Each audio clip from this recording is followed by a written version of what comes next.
Shalom saudara-saudara yang terkasih, sebelum kita mendengarkan firman Tuhan, marilah kita berdoa. Kita berdoa. Ya Tuhan Allah Bapa kami yang bertata tinggi dalam kerajaan surga yang kami kenal dalam nama anak-Mu Tuhan Yesus Kristus.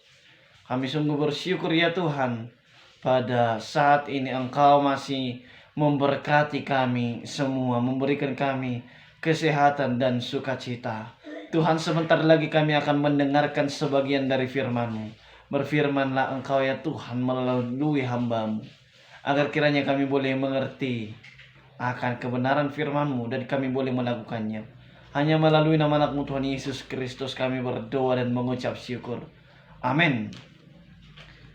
Bapak Ibu saudara-saudari yang terkasih dalam Kristus Yesus, yang menjadi nats khotbah pada ibadah persekutuan doa atau pertangyangan, yaitu nats epistel pada minggu Pentakosta yang pertama,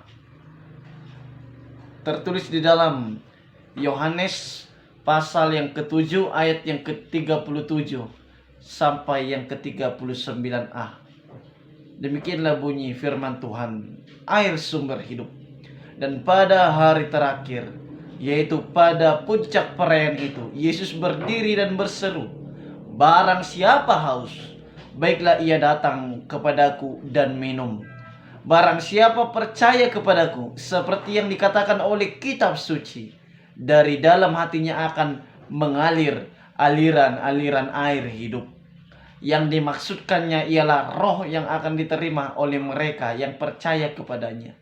Sebab roh itu belum datang karena Yesus belum dimuliakan. Demikian firman Tuhan. Saudara-saudara yang terkasih, yang menjadi topik firman Tuhan adalah Yesus sumber air kehidupan. Saudara, salah satu kebutuhan hidup yang sangat penting bagi kehidupan manusia adalah air. Bahkan bukan hanya manusia saja yang membutuhkan air. Ciptaan Tuhan yang lain, yaitu hewan dan tumbuh-tumbuhan pun membutuhkan air. Tanpa air tidak ada kehidupan di dunia ini. Semua makhluk hidup tidak dapat bertahan hidup tanpa air. Karena itu saudara, bisa dikatakan bahwa air merupakan sumber kehidupan. Saudara, menurut penilaian dan penelitian dinyatakan bahwa lebih dari 71% permukaan bumi ditutupi oleh air. Sisanya 29% adalah daratan. Tahukah pula bahwa kadar air di dalam tubuh manusia mencapai 70%? Jelas sekali saudara, bahwa manusia membutuhkan banyak air untuk kelangsungan hidupnya sehari-hari.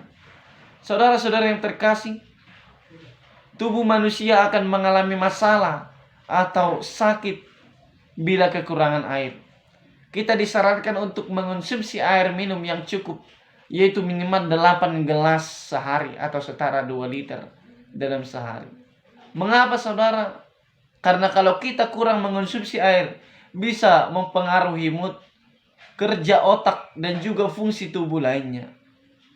Fungsi air bagi tubuh adalah untuk menyesterilkan dan membersihkan organ tubuh, mengedarkan sari makanan ke semua sel tubuh, dan juga membuang sampah beracun dari tubuh.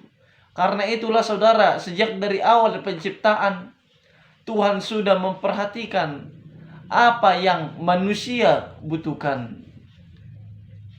Sebelum Tuhan menempatkan Adam dan Hawa di Taman Eden, Ia terlebih dahulu menyediakan sungai untuk menunjang keberlangsungan hidup manusia dan ciptaan yang lain. Alkitab mencatat saudara, bahwa ada suatu sungai mengalir dari Eden untuk membasahi taman itu. Dan dari situ sungai itu terbagi menjadi 4 cabang. Yang pertama namanya Pison, yaitu yang mengalir mengelilingi seluruh tanah Hawila. Tempat emas ada, dan emas dari negeri itu baik. Di sana ada damar, bedolah, dan batu krisopras. Nama sungai yang kedua ialah Gihon, yakni yang mengalir mengelilingi seluruh tanah Kus. Nama sungai yang ketiga ialah Tigris, yaitu yang mengalir di sebelah timur Asyur. Dan sungai yang keempat ialah Efrat. Namun saudara, bagaimanakah yang dimaksud dalam topik kita dengan Yesus sumber air kehidupan? Tentu saudara, yang dimaksud dalam hal ini bukan sebatas hal jasmani atau lahiriah, tetapi terkait hal rohani atau batiniah. Tak dapat dipungkiri saudara, selain kekeringan jasmani yang menyebabkan kita haus, ternyata banyak hal kekeringan yang terjadi di dalam hidup kita secara rohani. Kekeringan terjadi juga, yaitu kekeringan sukacita, kekeringan kebahagiaan, kekeringan semangat, kekeringan kasih, dan lain sebagainya. Oleh karena masalah-masalah tertentu dan hal tertentu mengakibatkan banyak orang mengalami kekeringan hidup itu. Saudara-saudara yang terkasih, bagaimana kita bisa menghilangkan atau menghilangkan dahaga itu, kekeringan kehidupan itu?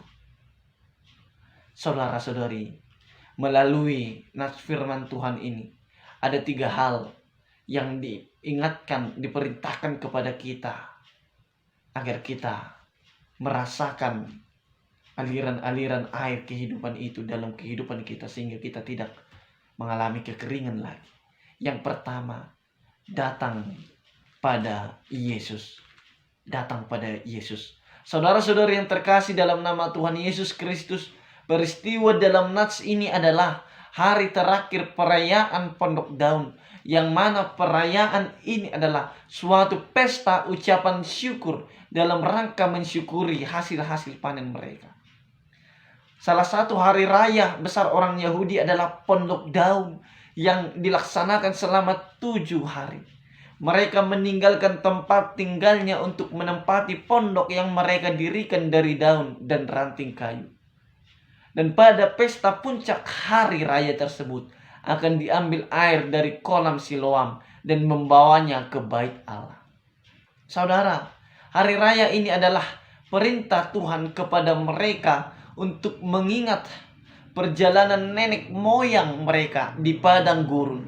Walaupun nenek moyang mereka menyusuri padang gurun yang tandus, tetapi Tuhan tetap menyertai dan mencukupkan kehidupan mereka.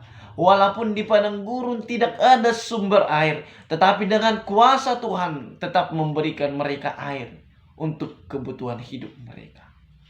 Maka saudara, pada pesta puncak perayaan hari raya Pondok Daun itu, ketika mereka membawa air ke bait Allah, maka disitulah Tuhan Yesus berseru kepada orang banyak, "Barang siapa haus, baiklah ia datang kepadaku dan minum. Barang siapa percaya kepadaku, seperti yang dikatakan oleh kitab suci, dari dalam hatinya akan mengalir aliran-aliran air hidup." Saudara, seruan Tuhan Yesus ini hendak menjelaskan kepada mereka bahwa setiap orang yang percaya kepadanya, maka pada mereka akan ada aliran air hidup. Bahwa air kehidupan itu sungguh benar-benar ada. Air kehidupan yang menyertai nenek moyang mereka itu ada di antara mereka. Mereka tidak hanya sebatas memperingati seperti yang mereka lakukan pada saat itu dengan ritual di bait Allah, tetapi siapa yang percaya kepada Tuhan Yesus, maka aliran air hidup itu akan ada padanya. Tubuh jasmani membutuhkan air, begitu pula tubuh rohani. Air bagi tubuh rohani membutuhkan air hidup agar kehidupan rohani kita tidak mengalami kekeringan dan kegersangan. Yang kedua, saudara percaya sepenuhnya kepada Yesus. Bapak Ibu saudara-saudara yang terkasih dalam nama Tuhan Yesus Kristus, tentu kita percaya kepada Yesus Kristus yang adalah Tuhan dan Juru Selamat kita. Jika kita percaya sepenuhnya tadi kepada Yesus Kristus berdasarkan pemberitaan yang kita lihat dalam Alkitab akan mengalir aliran-aliran kehidupan. Yesus menunjuk kepada Alkitab karena itulah firman Bapanya, dan dengan demikian merupakan kekuasaan tertinggi untuk kehidupan dan ajarannya. Alkitab juga saudara merupakan kekuasaan tertinggi bagi orang Kristen, karena Allah sendiri yang berhak menentukan standar-standar kelakuan kita. Dia telah memilih untuk melaksanakan kekuasaan ini dengan memberitahukan kebenarannya dalam Alkitab. Alkitab selaku penyataan Allah memiliki kekuasaan yang sama, seolah-olah Allah sendiri yang berbicara kepada kita secara langsung. Saudara-saudara yang terkasih, ketika aliran-aliran air kehidupan itu mengalir dari dalam hati kita, maka kita akan mampu bersyukur dalam kondisi kita yang sulit, dalam kondisi kita yang sederhana, yang pas-pasan. Kita akan mampu melakukan pekerjaan kasih kepada orang-orang yang membutuhkan. Kita akan mampu memaafkan orang yang menyakiti hati kita. Kita mampu bangkit dari keterpurukan, dan kita boleh menjadi sumber kebahagiaan bagi orang-orang di sekeliling kita. Oleh karena itu saudara, kita harus percaya sepenuhnya kepada Tuhan Yesus Kristus, sehingga akan mengalir air kehidupan dan kita tidak kekeringan lagi. Yang ketiga saudara, Roh Kudus diutus bagi orang percaya. Selanjutnya saudara, dijelaskan dalam nats ini bahwa aliran air hidup itu adalah Roh Kudus yang akan dicurahkan kepada setiap yang percaya kepada Tuhan Yesus. Maka kepada kita dijelaskan betapa besarnya kuasa dari Roh Kudus yang dicurahkan kepada setiap orang yang percaya, bahwa Roh Kudus adalah air kehidupan kepada setiap orang yang percaya kepada Tuhan Yesus. Saudara-saudara yang terkasih, seperti perjalanan umat Israel di padang gurun, sekalipun situasi padang gurun yang tidak memungkinkan mereka dapat untuk hidup, namun ada kuasa Tuhan yang menyertai perjalanan mereka. Maka demikianlah juga dalam kehidupan kita di dunia ini, dengan berbagai tantangan yang harus kita hadapi. Kita percaya bahwa kita dapat menjalani kehidupan kita hingga saat ini bukanlah karena kekuatan dan kemampuan kita, tetapi ada kuasa Tuhan yang memampukan kita, yaitu Roh Kudus yang diam dalam diri kita. Roh Kudus adalah sumber air kehidupan, air hidup yang senantiasa menuntun kita dengan memberikan kita hikmat, penghiburan, dan sukacita. Mungkin kita tidak menyadari dan kita tidak tahu persis bagaimana kuasa Tuhan melalui Roh Kudus bekerja dalam diri kita. Tetapi seperti yang dikatakan oleh Tuhan Yesus, bahwa Roh Kudus itu adalah seperti aliran air yang senantiasa mengalir dalam diri kita tanpa henti. Saudara-saudara yang terkasih, ada 3 hal tadi yang boleh kita hidupi melalui nats firman Tuhan ini, saudara. Yang pertama tadi, percaya sepenuhnya kepada Yesus Kristus. Datang kepada Yesus Kristus, percaya sepenuhnya kepada Yesus, dan Roh Kudus diutus atau dicurahkan bagi kita, orang yang percaya kepadanya, sehingga kita dimampukan menjalani kehidupan ini dengan penuh rasa syukur, dengan penuh kekuatan, menghadapi segala rintangan, menghadapi segala persoalan, pergumulan, sehingga kita boleh hidup dengan rasa syukur, sukacita, dan kebahagiaan yang tidak dapat dibeli atau yang tidak boleh kita temukan dalam dunia ini. Amin. Kita berdoa. Bapa dalam surga, terima kasih Tuhan untuk kebenaran firman-Mu bagi kami pada hari ini. Engkau telah mengingatkan kami bahwa Engkaulah Yesus yang merupakan sumber air kehidupan, yang memuaskan dahaga kami. Dan kiranya Tuhan, firman-Mu yang telah kami dengarkan boleh berbuah dalam kehidupan kami.